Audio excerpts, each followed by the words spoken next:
Back to it. Now in Module 3, we'll get into the different ways camp is different for our campers with diabetes, what you need to know about carb counting, and checking blood sugars. On the screen, you'll see a very basic schedule of what it will look like to do diabetes management at camp. You can see you're doing a lot of blood sugar checks and a lot of counting carbs.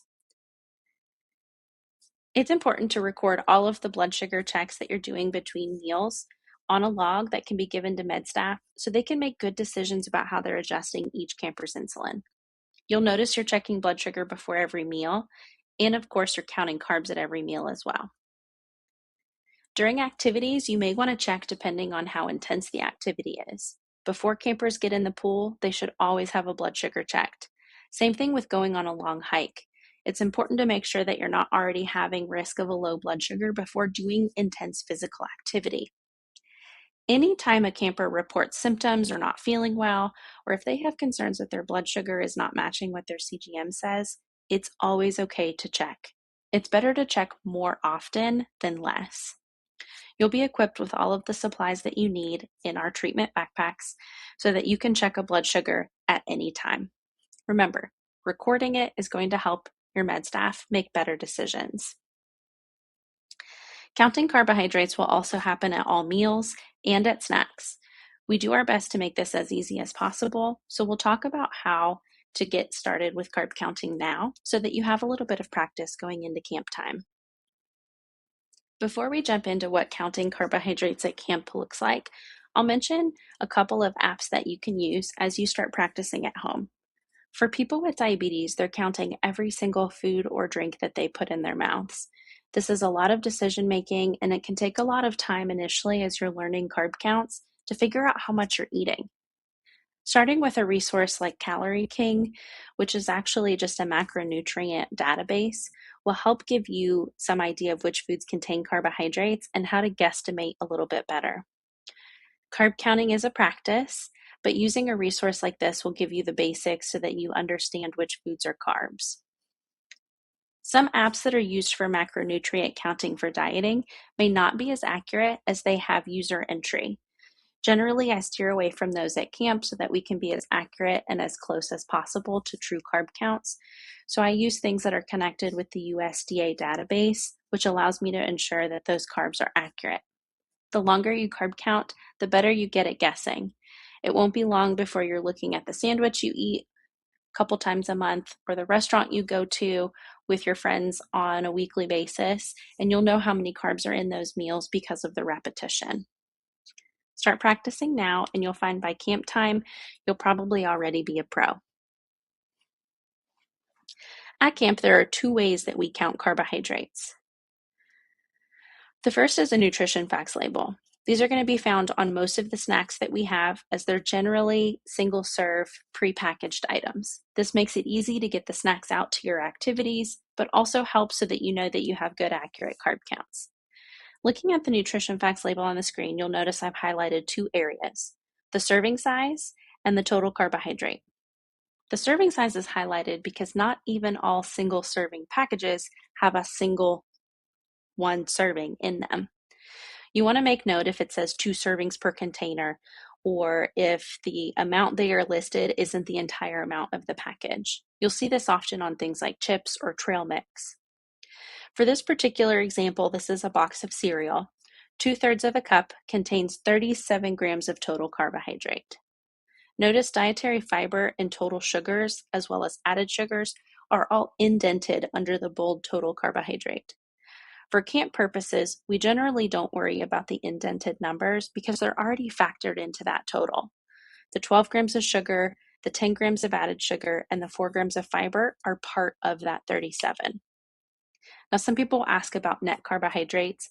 Again, generally we don't worry about this too much at camp because we're going to be adding and subtracting a lot of carbohydrates for different reasons as we dose insulin. But generally speaking, if something is a very high fiber food, 5 grams or more, we may take half of that away. That is going to be the case with the salad bar and the non-starchy vegetables that we have at camp, where we round down the amount of carbohydrates so we're not dosing on fibers that don't actually impact the blood sugar. That's a little bit too complex, so as you're counting carbs at camp, just focus on the serving size and focus on the total carbohydrate. If your camper has 2 servings of this food, you're going to want to multiply that 37 grams by 2 to get the total carb count. Meal times are even easier. Myself or one of the dietitians or the dietetic students will list all of the carbohydrate servings on the cardboard that's displayed in the dining hall. Usually this is near the drink station or it's out front by the windows so that you can find it easily. You'll notice the item listed, the serving size, and the carbohydrate grams. The serving size is the amount of food that campers are served at that meal. So for example, the baked beans, campers will be served half a cup by the tray line, and they'll know that they're getting 15 grams on their tray. There are call-outs for allergy foods, as often they're made with different ingredients, and that does impact the carbohydrate count. Look at the burger bun compared to the gluten-free burger bun. 39 grams is different enough from 29 grams, so we list them separately.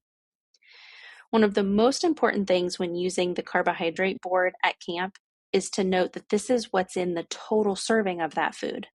For your smaller campers or the campers that are hot from the sun and not feeling like eating, they may leave half of that burger bun on the tray. Maybe they tasted the baked beans and didn't love them. Whatever the reason may be, if they didn't eat it, it doesn't get counted. If they ate half the beans, cut that 15 grams down to 7.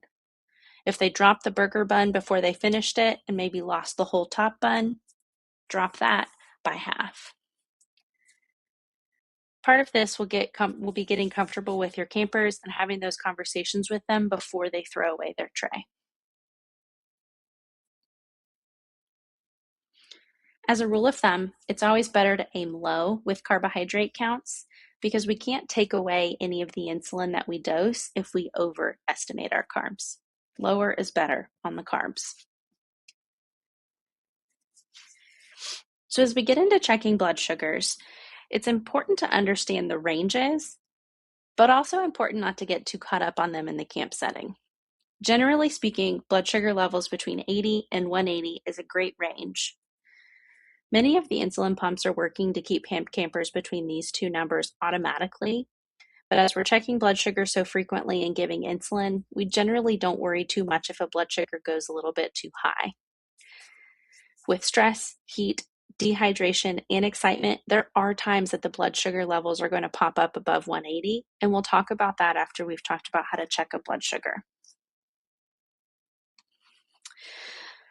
You're going to do some hands-on practice at in-person training, so I'm just going to briefly run through the steps of checking with a glucometer.